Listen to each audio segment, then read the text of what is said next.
Literally right outside the unit, yeah? Just need some fucking cracking, get some crack with a geezer, which is not a good sign, bruv. And potentially have 5 more potential units that we can source on. Yeah, job is a good one. Oh, there's a crackhead. The whole property overall is quite nice. What's happening, people? Welcome back to the YouTube channel and welcome back to a video. Today we're bringing you episode 2 of Road to 100k. We've just wrapped up with documenting the entire process that it took for us to acquire this rental service accommodation unit we're currently in. We've literally documented everything from contacting the agent to gonna go view the property to sourcing properties, issues along the way, issues with this unit. We documented everything. So make sure you share this video with your nan and we hope you enjoy. So, you're probably wondering, why on earth have these Muppets travelled 3.5 hours from Luton to Liverpool? That's a good question. I'll ask me the exact same thing. Over the last few months, I put a massive emphasis on outreach, and an agent got in contact saying he had about 9 property deals for us to view up in Liverpool. We did the due diligence on paper, the deals stacked beautifully, so the next day we travelled down and viewed the properties.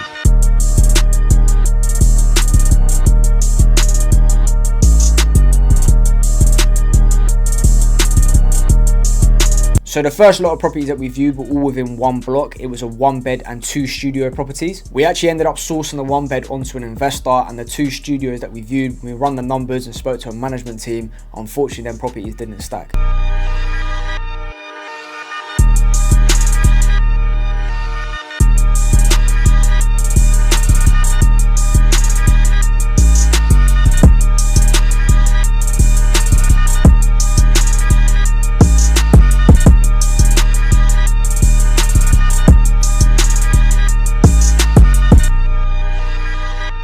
So we just finished viewing the units.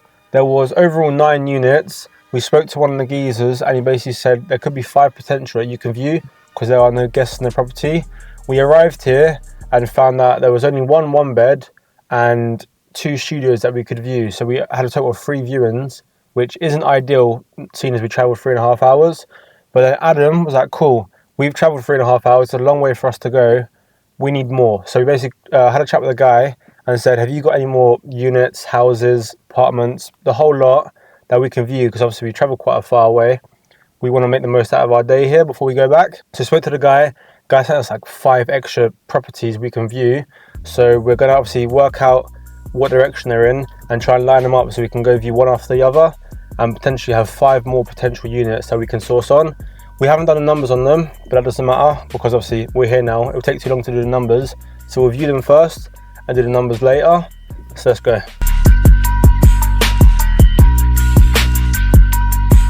Anyway, update part 2. It actually turns out we was completely wrong. We don't actually have 6 properties to view because 4 of them have got guests already in there. So we've only got 2 to view. I think it's a block of studios and a 1-bed. We know the 1-bed works. The studios may or may not work.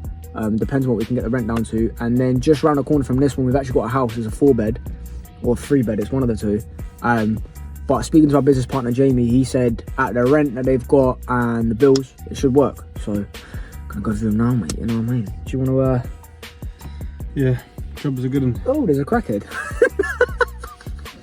As we went to go and view the property, and I'd seen the crackhead, I fell in love immediately. She looked like she was the love of my life. I got down on one knee and went to propose. Before she could say yes, Cole grabbed me by the scruff of my collar and dragged me into the property, reminding me why we are here.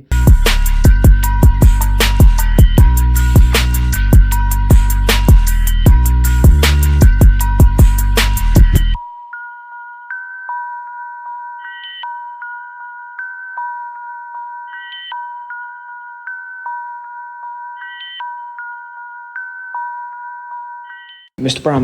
Brown, quick questions please, question. What do we think of the property? It's not too bad, not too shabby. Any decent condition? Yeah. Couple defects. Yeah. A little cupboard. Whoever they employed to do this should be fired immediately as it doesn't close. So quite poor. Other than that, the whole property overall is quite nice.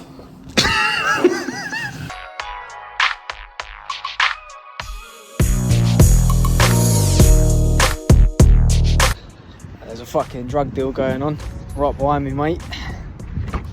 fucking literally right outside the unit, yeah?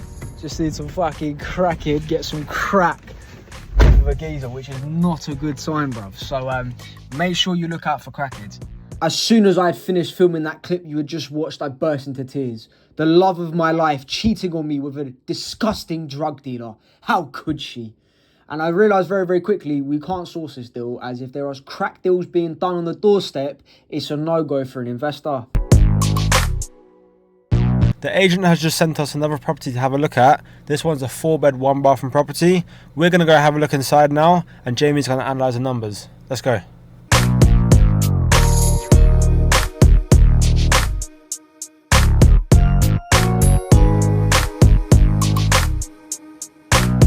So we just finished up in Liverpool.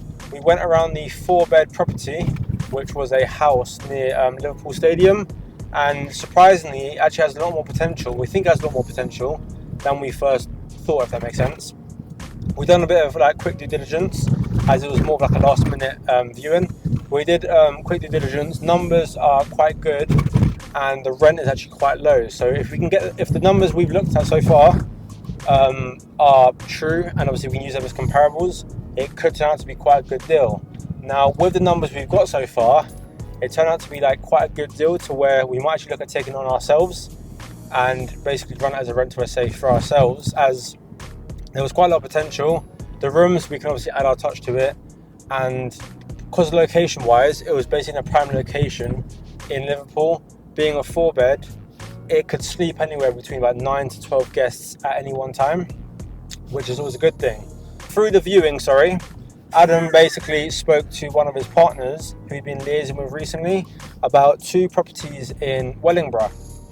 As we were obviously coming down that way anyways, Liverpool, then Wellingborough, then to Luton, we thought, why not try and squeeze that in as well, as obviously we're down this way anyways.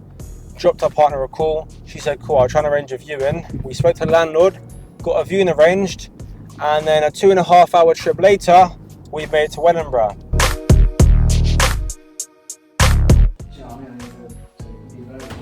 The other thing as well, it just leaves you in a pickle, because then your properties down there are basically taking the piss, and then it leaves you a bit of taste in your mouth, and we don't want to do that, because then it makes us look bad. Yeah, and it's just time consuming as,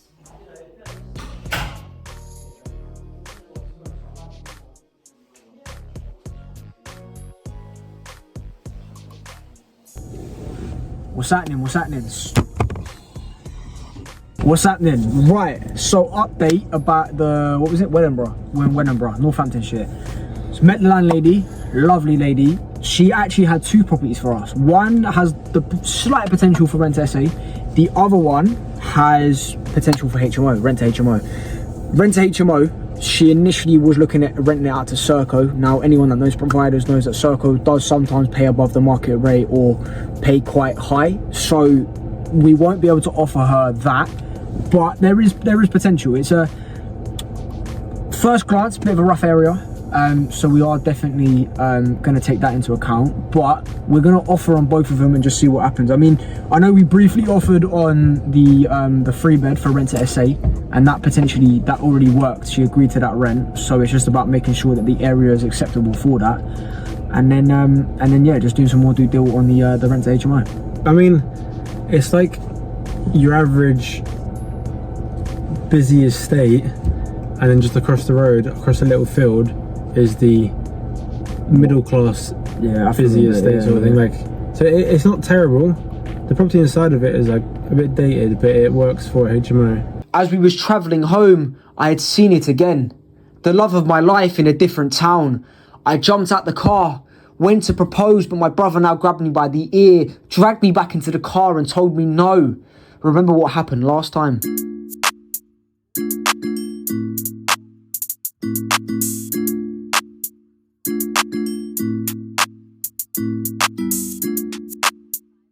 So, the 4-bed that we viewed. So I spoke to Cole and our business partner Jamie. We ran the numbers. We spoke to a management company in the area who also has a 3-bed, 1 street over. It's a good deal, man. It's a very, very good deal. I mean, the management company said they're achieving about £200 a night on the 3-bed. And obviously ours is a 4-bed. So that kind of speaks to the levels of this deal, innit? Do you know what I mean? So, we were going to source it on originally, But when a good deal like this comes up and it's direct to an agent, there's no sourcing fees attached, no nothing, it's a bit silly to not take the deal on for ourselves, you know what I mean?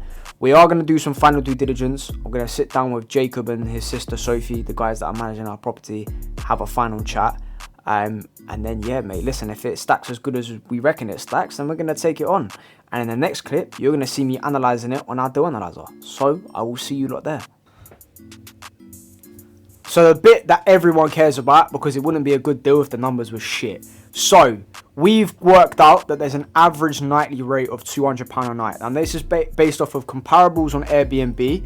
We've used Property Market Intel, which is an AI system that scrapes data on Airbnb and Verbo. And we've spoke to a management company in the area that have a 3/4 bed property a street over, which is achieving about £200 a night.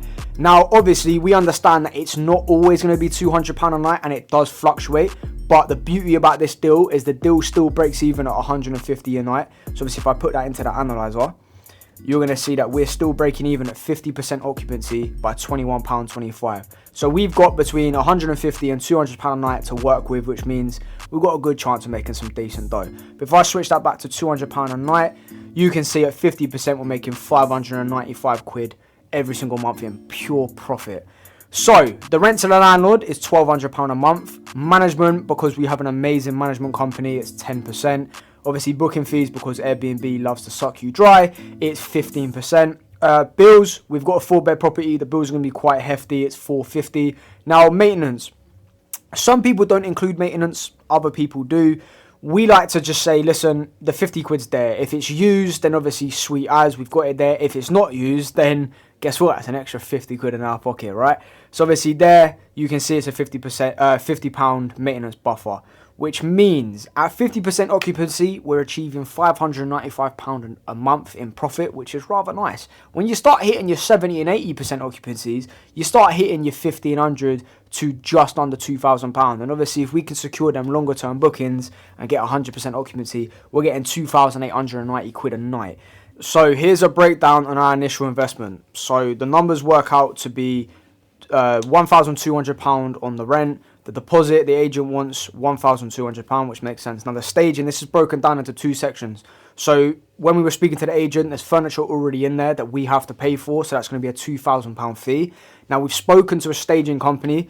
Listen, me and my brother ain't no interior designers. We've never done something like this before. So we want to make sure our first unit has the highest chance of giving us a return. So we're going with a professional stager. We've spoke to a woman called Leah from Gold Standard Staging. And for a 4-bed property, she's quoted us £5,000, which is not bad at all.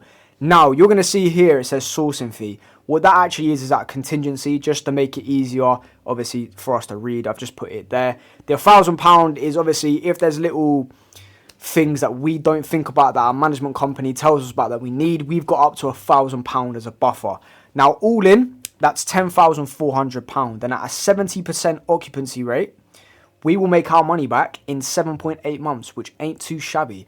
And if I do say so myself, it seems like a banging deal, which is why we're looking to take this one on for ourselves. Thank you very much for watching this amazing video. We actually have a part 2 coming out, which is going to be about the next stages, which is obviously the staging of the property to then getting the property live and getting some bookings in, making some cheddar cheese. We also have an exclusive part to the part 2, which is of Adam actually finding the love of his life, getting married, wedding bells everywhere, and living happily ever after. So make sure you share this video with your nan, your cousin, your uncle, your sister, your dog's best friend, and your little brother. Thank you very much. Job's a good one.